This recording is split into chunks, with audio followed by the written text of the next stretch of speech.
Habib nyerang nasab yang bagaimana ya nggak boleh Habib.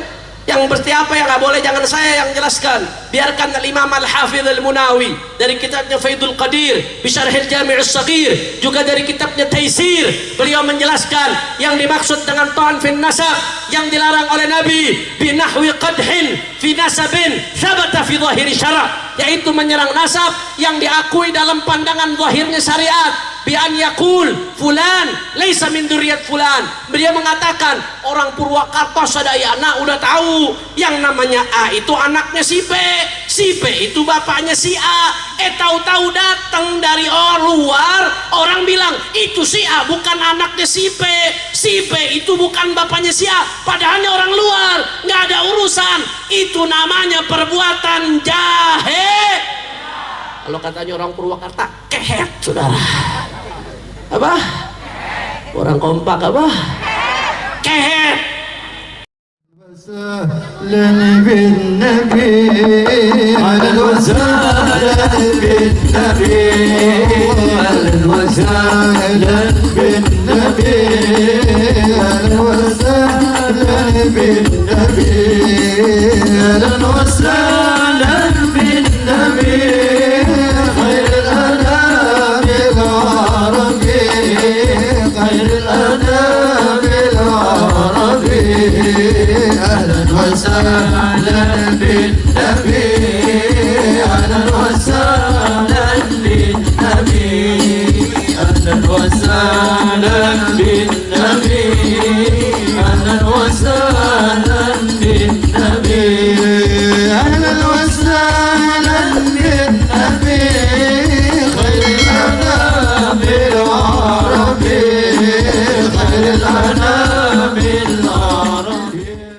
سلم وبارك وكرم ومجد وعظم على سيدنا وحبيبنا وشفيعنا ونور قلوبنا محمد الفاتح لما أغلق والخاتم لما سبق ناصر الحق بالحق والهادي إلى الصراط المستقيم وعلى آله وصحبه حق قدره ومقداره العظيم يا فتاح يا عليم. أما بعد, para alim ulama, para habaib, para kiai, para sesepuh, para tokoh masyarakat, wabil khusus orang tua kita bersama, guru kita Al-Muhtaramul Mukarram Al-Habib Salim As-Saggaf, begitu juga pimpinan daripada Majelis Ta'lim dan Lembaga Dakwah Minhajus Salihin Al-Muhtaramul Mukarram Kiai Haji Syahid Joban LC beserta segenap saudara-saudaranya.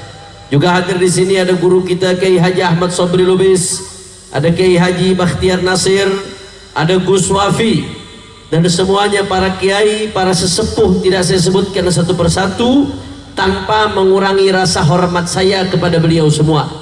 Juga tidak lupa salam penghormatan yang paling istimewa kita sampaikan kepada calon bupati kita yang didukung oleh para ulama di Purwakarta, Kang Yadi dan Kang Pipin.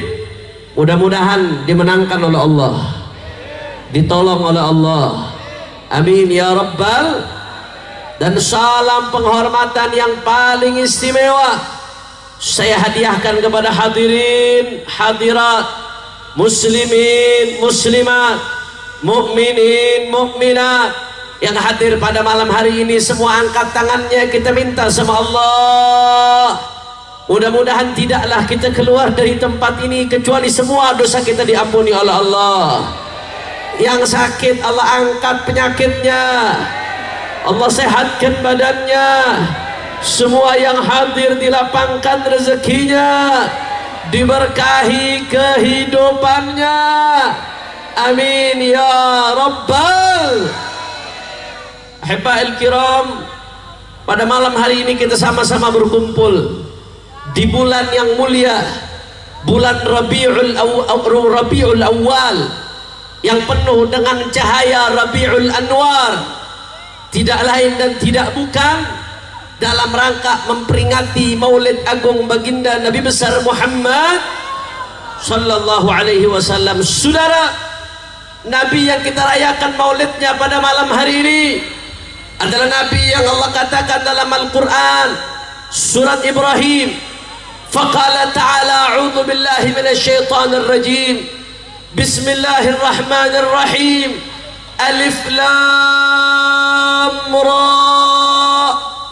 Kitabun anzalnahu ilaika litukhrijan nasa minadh dhulumati ilan nur. Sadaqallahul azim. Apa kata Allah Ta'ala dalam Al-Quran, saudara? Alif lam ra. Alif lam ra ini minal ahrufil muqatta'ah fi awailis suwar. Kalau kita ngikutin madhab salaf tafwid, karena ini termasuk mutasyabihat, maka wallahu a'lam bimuradihi, yang tahu maknanya hanya Allah subhanahu. Sama seperti alif lam mim kaf ha ya ain sad ha mim ain sin qaf dan seterusnya saudara. Kemudian Allah lanjutkan, kitabun, ini adalah kitab, anzalnahu, yang kami turunkan kitab tersebut, ilaika, kepadamu wahai Muhammad. Setahu saya orang Purwakarta demen sholawat, kok disebut nama Nabi nggak ada yang sholawat nih saudara. Hati-hati. Orang kalau lisannya selalu refleks, setiap disebutkan nama Nabi langsung Allahumma shalli wa sallim alaihi, setiap disebutkan nama Nabi langsung Allahumma shalli wa sallim alaihi. Itu tanda baik, besok di akhirat insya Allah dia akan dekat sama Rasulullah.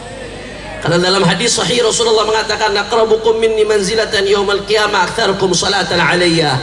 Yang paling dekat denganku di hari kiamat adalah yang paling banyak sholawat denganku, kata baginda Rasulullah. Kalau disebutkan nama Rasulullah langsung refleks sholawat, disebutkan nama Nabi langsung lisannya refleks. Pertanda baik itu saudara. Insya Allah besok di akhirat akan dekat dengan Rasulullah. Tapi kalau disebutkan nama Nabi adem ayem, lisannya nggak tergerak, berat, hati-hati. Jangan besok di akhirat akan jauh sama Rasulullah. Maka biasakan lisan kita tergerak setiap disebutkan nama Rasulullah. Saudara, ilaika, kata Allah, ini kitab Al-Quran kami turunkan kepadamu wahai Muhammad sallallahu alaihi wasallam. Untuk apa Allah turunkan Al-Quran kepada Nabi, saudara? Untuk apa Allah wahyukan kepada Nabi? Untuk apa Allah utus Nabi? Litukhrijan nasa minadh dhulumati ilan nur. Untuk engkau keluarkan manusia wahai Muhammad minadh dhulumat, dari kegelapan, ilan nur, kepada cahaya, saudara. Min dhulumati syirki ila nuril iman, dari kegelapan kesyirikan kepada cahaya iman. Dulu saudara, sebelum Nabi Muhammad diutus, ketika itu banyak yang nyembah berhala. Dia yang bikin, dia yang sembah. La yadur wa la yanfa', nggak bisa memberikan madarat, nggak bisa memberikan manfaat. Bahkan ketika berhala tersebut ada yang mau merusak, apa bisa berhala bela diri, saudara? Nggak bisa. Tapi anehnya manusia ada yang nyembah, saudara. Sampai datang Rasulullah, datang untuk ikhrajul ibad min ibadatil ibad ila ibadati rabbil ibad, untuk mengeluarkan manusia dari menyembah kepada sesama hamba kepada menghamba hanya kepada Tuhan pencipta hamba-hamba, yaitu Allah subhanahu wa ta'ala. Kalau nggak ada Rasulullah kita nggak tahu tauhid, saudara. Tanpa dakwahnya Rasulullah kita nggak kenal Islam. Tanpa dakwah Rasulullah kita nggak akan merasakan nikmat la ilaha illallah Muhammadur Rasulullah. Saudara, nggak ada nikmat yang lebih besar dari la ilaha illallah Muhammadur Rasulullah. Ya, yang namanya sehat itu nikmat. Ya, yang namanya harta itu nikmat. Ya, yang namanya keluarga itu nikmat. Ya, yang namanya umur itu nikmat. Tapi tidak ada nikmat yang lebih besar dari la ilaha illallah Muhammadur Rasulullah sallallahu alaihi wasallam. Saudara, Nabi Muhammad yang mengeluarkan kita dari gelapnya kesyirikan kepada terang benderang cahaya iman. Alhamdulillah. Makanya Nabi udah berjuang luar biasa mengeluarkan hamba dari kesyirikan kepada iman. Tahu-tahu ada yang mau ngajak balik ke syirik lagi. Masya Allah, hati-hati saudara, hati-hati. Duit rakyat dihambur-hamburin buat berhala saudara. Asyaddun nas adzaban yaumil qiyamah al-musawwirun. Kata Nabi SAW dalam hadits yang paling besar azabnya di hari kiamat al-musawwirun. Musawwirun ini ulama beda-beda penafsiran, tapi setahu saya ulama nggak ada yang beda. Kalau masalah berhala ulama sepakat masuk dalam kategori taswir saudara. Hati-hati, uang rakyat jangan dipakai-pakai buat ngajak kepada kesyirikan. Betul. Jangan dipakai buat kembali kepada jahiliyah. Betul. Jangan dipakai buat merusak akidah umat. Betul. Makanya jangan salah pilih pemimpin. Ntar di akhir tuh bab akhir saudara. Minal zulumati ilan nur, dari kegelapan kepada cahaya terang benderang. Min zulumatil jahli ila nuril ilmi. Rasulullah mengeluarkan kita dari gelapnya kebodohan kepada cahaya ilmu. Saudara, sebelum Nabi Muhammad diutus manusia nggak bisa bedakan hak batil saudara, nggak bisa bedakan mana benar mana salah, mana baik mana buruk saudara. Sampai diutus Rasulullah, innama bu'ithu mu'alliman, aku diutus kata Nabi sebagai guru besar umat manusia. Bukan Isaac Newton, bukan Galileo, bukan Albert Einstein, tapi guru besar umat manusia Muhammad ibn Abdullah. Sallu ala Nabi Muhammad. Makanya ahaq an yuhtafal bih, Rasulullah yang layak untuk dirayakan.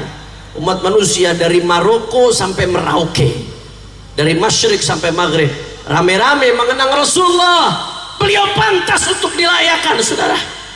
Tanpa Nabi kita nggak kenal sholat, tanpa Nabi kita nggak kenal zakat, tanpa Nabi kita nggak kenal Islam, tanpa Nabi kita nggak tahu cara bermuamalah yang baik saudara, tanpa Nabi kita nggak tahu cara berkeluarga yang baik, tanpa Nabi kita tidak tahu cara bernegara yang baik.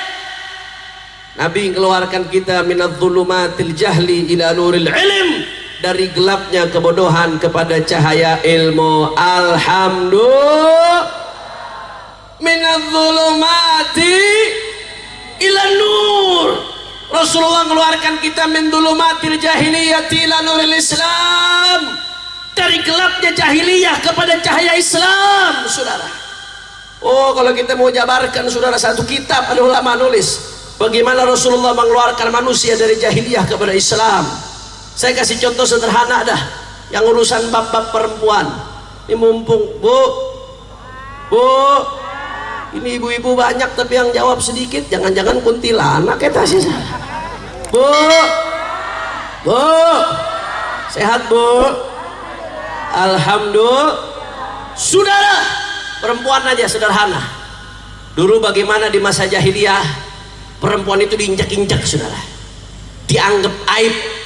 Di Al-Quran Allah ceritakan, fa idza busyira ahaduhum bil untha dhalla wajhuhu muswaddan wa huwa kadhim.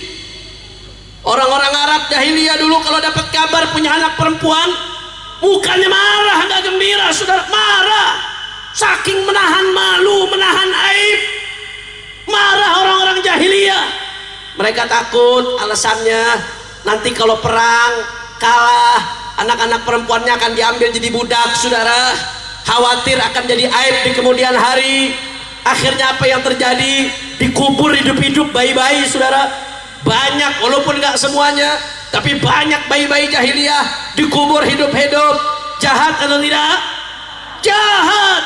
Sampai-sampai di Al-Quran Allah mengatakan, wa idzal mau'udatu su'ilat bi ayyi dzambin qutilat.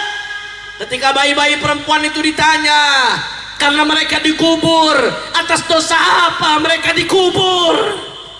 Bayi lucu, tak berdosa, dikubur hidup-hidup. Inilah jahiliyah saudara. Begitu datang Rasulullah sallallahu alaihi wasallam, berubah itu semua. Bahkan bukan hanya di Arab, saat itu peradaban Persia, Roma, saudara, bahkan kekaisaran Cina, di Yunani, perempuan jadi seperti barang, saudara, diperjualbelikan seenaknya, direndahkan seenaknya. Tapi begitu diutus Rasulullah, berubah 180 derajat, dikeluarkan manusia dari kegelapan jahiliyah kepada cahaya Islam. Saudara, apa kata Rasulullah SAW dalam sebuah hadis yang diriwayatkan oleh Imam Tirmidzi dari Sayyidatuna Aisyah radhiyallahu anha, "Man ubtuliya bi syai'in minal banat fa sabara 'alaihinna kunna lahu hijaban minan nar." Kata Rasulullah SAW, siapa yang Allah kasih cobaan, punya anak perempuan, fa sabara 'alaihinna, sabar, saudara, dia ngadepin, dididik itu anak perempuan, dibesarkan. Oh, ngurus anak perempuan gak kayak urus anak laki, Pak. Anak laki sih dikasih celana dalam juga hidup, saudara. Anak perempuan, Masya Allah, perasaannya lain, lebih lembut, nggak bisa dikasarin, saudara. Anak perempuan lebih manja ke orang tuanya, kebutuhannya lebih banyak, auratnya mesti ditutup. Bukan, Masya Allah, belum lagi urusan make up, sampai skincare, sampai bulu mata anti badai ada perempuan, saudara. Betul apa kagak? Susah ngegedein anak perempuan. Begitu udah dirawat, digedein, auratnya dijaga, gedean dikit diambil sama suaminya, saudara. Langsung surganya di tangan suami. Terus bapak ibunya dapat apa? Apa kata Rasulullah SAW? Man ibtuliya bi syai'in minal banat, siapa yang punya anak perempuan, fasabara 'alaihinna, kemudian dia sabar, dibesarkan, dididik, kunna lahu hijaban minan nar, maka anak-anak perempuannya akan menjadi tameng yang menjaga orang tuanya dari api neraka, saudara. Allahumma shalli ala Muhammad, Allahumma shalli ala Muhammad. Bayangkan kaum wanita, perhatikan, yang tadinya dianggap aib sama Rasulullah dirubah 180 derajat menjadi tameng bagi orang tua untuk selamat dari api neraka, saudara. Diangkat sama Rasulullah. Bahkan dalam hadis lain riwayat Imam Ahmad, apa kata Rasulullah sallallahu alaihi wasallam? Man kana lahu thalathu banat fayarhamuhunna wa yakfuluhunna wa yu'addibuhunna wajabat lahul jannah albattah. Dari Sayyidina Jabir radhiyallahu an, diriwayatkan oleh Imam Ahmad, siapa yang punya 3 anak perempuan. Nah, ini coba, nih yang punya anak 3 udah mulai senyum-senyum ini, saudara. Siapa yang punya 3 anak perempuan, kemudian fayarhamuhunna, disayang itu anak perempuannya, saudara. Wa yakfuluhunna, dibesarkan, zahirnya dijaga, batinnya dijaga. Wa yu'addibuhunna, dididik, auratnya dijaga, jangan sampai terlihat, jangan sampai disentuh oleh laki-laki yang tidak dihalalkan olehnya. Apa kata Nabi? Wajabat lahul jannah albattah. Yang punya 3 anak perempuan, dididik, disayang sampai besar, wajib baginya surga. Allahumma shalli ala Muhammad. Imam besar 7 anak perempuan semua, udah 2 tuh dapat tiket surga. Beb, kalau cuma 2 bagaimana Beb punya anak? Bikin lagi, saudara. Sahabat ada yang nanya, ya Rasulullah, wa in kanat itsnatain, kalau cuma 2 bagaimana ya Rasulullah? Kata Rasulullah, wa in kanat itsnatain, 2 juga masuk surga, kata Nabi Muhammad. Allahumma shalli ala Muhammad. Beb, kalau cuma 1 bagaimana? Karena saya anak perempuan baru 1, Sofia. Mudah-mudahan panjang umur, sehatul afiat, jadi anak solehah, dan anak-anak kita jadi anak soleh-solehah semuanya. Kalau cuma 1 bagaimana, Habib? Sahabat bilang, lau qala ahaduna wahidah laqala wahidah. Andai kata ada di antara kami, kata sahabat, andai di antara kami ada yang mengatakan 1 ya Rasulullah, Nabi akan bilang, iya, 1 juga tiket orang tua buat masuk surga, saudara. Allahumma shalli ala Muhammad. Bahkan laki-laki, kata Nabi Muhammad, la yukrimun nisa illa karim wa la yuhinuhunna illa laim. Tolak ukur laki-laki mulia, kata Rasulullah, tidaklah memuliakan wanita kecuali laki-laki yang mulia, tidaklah menghinakan wanita kecuali laki-laki yang hina, saudara.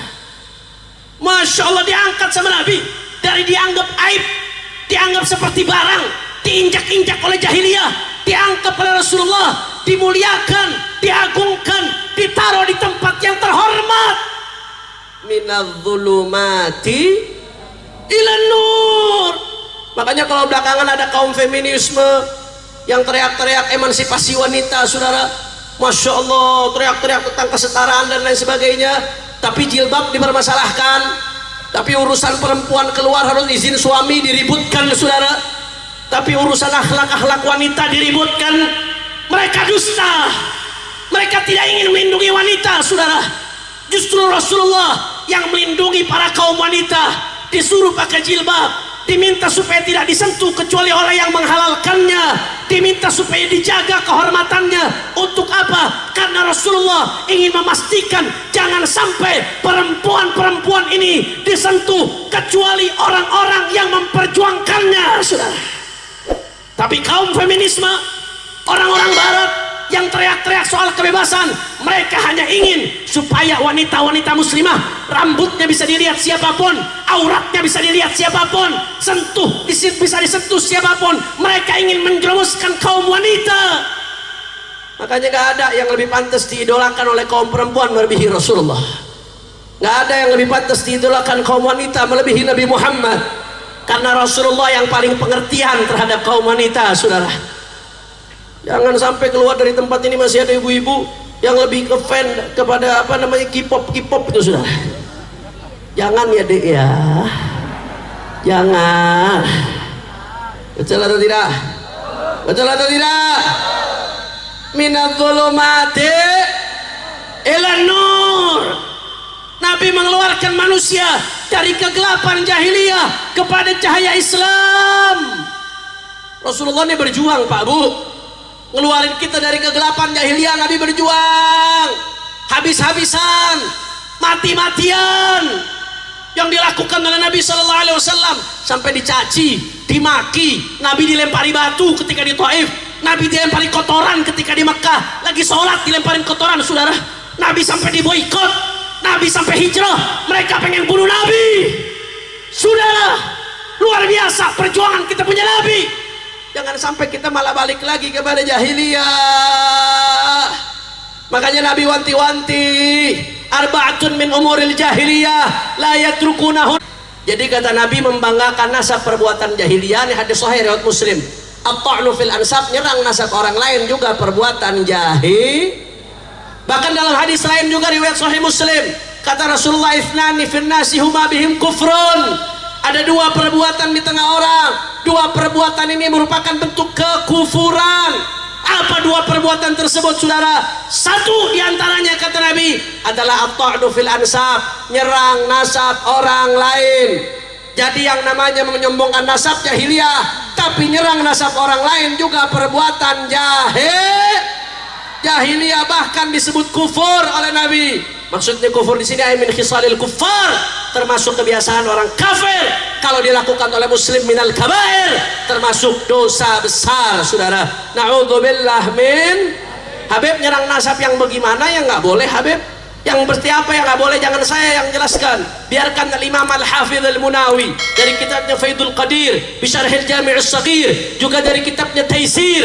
Beliau menjelaskan yang dimaksud dengan ta'an fin nasab yang dilarang oleh Nabi binahwi qadhin fi nasabin thabata fi zahiri syara', yaitu menyerang nasab yang diakui dalam pandangan zahirnya syariat. Bi an yaqul fulan laisa min dzurriyyat fulan. Beliau mengatakan orang Purwakarta sadayana udah tahu yang namanya A itu anaknya si B itu bapaknya si A. Tahu-tahu datang dari luar, orang bilang itu si A bukan anaknya si B itu bukan bapaknya si A, padahal orang luar, nggak ada urusan. Itu namanya perbuatan jahe. Kalau katanya orang Purwakarta, kehet, saudara. Apa? Orang kompak apa? Ya kayak yang lagi rame sekarang, udah saya nggak mau bahas, sudah beres, saudara. Itu yang lagi rame-rame sampai nantang nyalahin semua orang. Ini nasab. Saya nggak mau bahas karena buat bangga-banggaan, bukan. Kalau buat bangga-banggaan ngapain saya bahas tadi siang tadi? Saya bahas ini bukan buat nyari pengakuan, bukan. Udah ada dari ulama pengakuan itu. Ribut-ribut belakangan ini masalah habaib ini dan sebagainya. Kesian kalau ada umat yang nggak tahu ini perbuatan jahiliyah lagi didakwahin, saudara. Saya ini orang bodoh, Pak. Saya orang bodoh, santri tuailibul ilm, Saya sama Gus Wafi bareng-bareng nih kita murojaah ngumpulin itu nggak kurang dari 180 referensi dari non Ba'alawi yang mengakui nasab Sadah Ba'alawi para habaib sebagai Sadah keturunan Rasulullah Sallallahu Alaihi Wasallam. Itu ulamanya ada yang dari Malikiyah, Hanafiyah, Syafi'iyah, Hanabilah. Kami udah kumpulkan jadi satu kitab. Tinggal download langsung di Google, udah ada 560 halaman panjang lebar, saudara. Kami bahas ini bukan mau nyari pengakuan, bukan. Kesian kalau umat dibiarkan melakukan perbuatan jahiliyah. Kalau memang putus ulama dari dulu yang udah nyatakan putus, ini bukan nawazil. Udah dibahas sama ulama dulu. Kalau nawazil baru cari hukum. Belum dibahas sama ulama sebelumnya. Ini udah dibahas, saudara. Tahu-tahu muncul, nantangin orang semuanya debat. Saya siap tepat 3 hari 3 malam kepada siapapun yang mau menjawab saya. Wah, saya begitu ditantang debat gini, wah gue demen nih, saudara. Ilmu balas ilmu, kitab balas kitab. Saya sama Gus Wafi, Gus, berang-berang bawa kawat, berangkat Gus. Kita berangkat ke Banten, bawa kitab, bawa ilmu di Banten, di kandang dia, di tempat netral. Begitu kami sampai, orangnya kabur, unyel. Betul atau tidak? Betul atau tidak? Udah gitu habis itu bilang walau aftal muftun, walau ulama sedunia memfatwakan. Saudara, saya heran kok ada orang begini nabrak ulama sedunia, pede, saudara. Imam Syafi'i itu orang alim, allamah, mujtahid mutlak. Imam Syafi'i itu ngomong apa?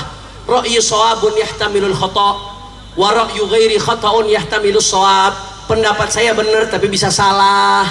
Pendapat orang lain yang beda dengan saya salah menurut saya tapi bisa saja dia benar. Indah atau tidak? Indah, nggak nabrak ulama sedunia. Segitunya Imam Syafi'i. Ulama sama ulama khilafnya. Ini ulama khilafnya lawan ulama. Wah, nggak sedikit ulama sedunia ditabrak sama dia, saudara. Masya Allah, tabarakallah. Saya heran kok ada orang begini. Begitu saya cari-cari, kenapa kok bisa begini, saudara? Oh pantes, ternyata belajarnya sama Mak Gufron yang ngomong sama semut, saudara. Wa maqali inna rahmatan lafi Allah. Keprok atuh. Biasanya yang dikeprok itu monyet, saudara. Kacau tidak? Makanya sekali lagi saya kata enggak, ini bukan soal ilmiah, bukan. Kalau ilmiah udah kelar. Bagi kami kalau soal ilmiah udah beres, udah selesai, saudara. Enggak, ini bukan soal ilmiah, ini perbuatan jahiliyah yang dilarang oleh Nabi, saudara. Ini bukan soal ilmiah, ini soal kebencian. Ini bukan soal ilmiah. Mereka sadar atau tidak sadar, ini soal adu domba. Dan saya meyakini ada dalang di balik ini, saudara. Tadi Kiai Sobri udah bilang, udah dilaporin orang yang mengeluarkan ujaran kebencian dengan rasis, saudara. Bahaya omongannya, mengancam kebinekaan dengan rasis. Rasis itu ditinggalin. Jangankan di Indonesia yang menganut Bhinneka Tunggal Ika, di dunia internasional dikecam. Tahu-tahu di sini ada orang ngasih ujaran kebencian dengan rasis, dengan ancaman sweeping yang bisa mengarah kepada genosida. Begitu dilaporkan, jangankan ditangkap, diproses saja sulit, saudara. Makanya bagi saya udah selesai. Ini bukan soal kebencian, ini soal adu domba. Ada dalang di balik ini, saudara. Ada yang bermain di balik ini. Mau ngadu domba habaib sama kiai, betul? Betul? Mau ngadu domba habaib sama kiai. Kalau habaib sama kiai diadu domba, umatnya ribut di bawah, saudara. Kalau umat sudah ribut di bawah, maka sudah lupa sama LGBT, lupa sama kemunkaran, lupa sama judi online, lupa sama miras, lupa sama narkoba, lupa sama korupsi, lupa sama kemusyrikan, lupa sama fafa. Betul atau tidak? Betul atau tidak? Sengaja diadu domba. Kita lagi sibuk urus Palestina. Ini Ustadz Bakhtiar Nasir luar biasa, saudara. Ustadz Sobri dari kota ke kota ngurusin urusan Palestina, Tuan Persaudaraan Islam. Sampai sekarang, saudara, sudah 50 tahap lebih kami ngirim bantuan ke Gaza. Nggak berhenti. Sebagaimana mereka masih terus seperti itu, kita terus berjuang. Ini ada yang ribut, saudara. Umat diadu domba. Saya katakan ada dalangnya, saudara. Begitu habaib sama kiai ribut, yang diuntungkan bandar-bandar judi, yang diuntungkan bandar-bandar narkoba, yang diuntungkan saudara adalah mereka para koruptor, yang diuntungkan adalah fufu fafa, yang diuntungkan adalah penjahat-penjahat saudara. Betul atau tidak? Betul atau tidak? Makanya saya nggak peduli, gara-gara masalah ini saya dicaci maki, gara-gara masalah ini saya dihina-hina saudara, gara-gara masalah ini habis, nggak ada urusan bagi saya dicaci maki, kecil daripada harus membiarkan umat dipecah belah saudara, daripada harus membiarkan umat yang adu domba. Makanya saya nggak peduli siapapun dia yang mau coba-coba adu domba umat, yang mau coba-coba benturkan habaib dengan kiai, yang mau coba-coba mengganggu daripada kebinekaan Indonesia, kami akan lawan saudara. Nggak peduli mau dicaci, mau dimaki, mau dihina, mau difitnah, mau dipenjara, mau dibunuh sekalipun saudara, kaki jadi kepala, kepala jadi kaki, mati bersimpah darah, jangan pernah mundur untuk terus jaga persatuan Indonesia saudara. Allahu Akbar, Allahu Akbar, Allahu Akbar. Makanya saya mau tanya semua, jawab yang kompak. Purwakarta siap bersatu, orang keras siap bersatu, siap rapatkan barisan. Kalau ada yang mengadu domba habaib dengan kiai, diamkan atau lawan. Orang kompak yang nggak jawab pengikut Mama Gupror, diamkan atau lawan. Kalau ada yang mau ngadu domba umat Islam, diamkan atau lawan. Kalau ada yang mau merusak kebinekaan kita, diamkan atau lawan. Kalau ada yang mengobok-ngobok persatuan umat, diamkan atau lawan. Siap bersatu, siap rapatkan barisan, siap bela akidah, siap jaga NKRI, siap jaga para kiai, siap jaga para ulama, siap jaga para habaib, siap jaga Indonesia. Semua angkat tangannya semua. Allahu Akbar, Allahu Akbar, Allahu Akbar. Sallu ala Nabi. Makanya udah umat Islam jangan ribut, jangan mau dipecah belah, betul? Betul? Coba kalau saya katakan bila Islam bersatu, semua jawab yang kompak, tak bisa dikalahkan. Bila Islam bersatu, orang semangat. Bila Islam bersatu, bila Islam bersatu, umat Islam bersatu, umat Islam, orang kompak, umat Islam, umat Islam, ormas Islam, majelis taklim, habaib dan kiai, umat Islam, pesantren, masjid-masjid dan musola, umat Islam. Umat Islam semuanya sekali lagi siap bersatu, siap jaga persatuan, siap ikut bersama para ulama, siap jaga NKRI. Semua angkat tangannya. Allahu Akbar, Allahu Akbar, Allahu Akbar. Sallu ala Nabi. Kehet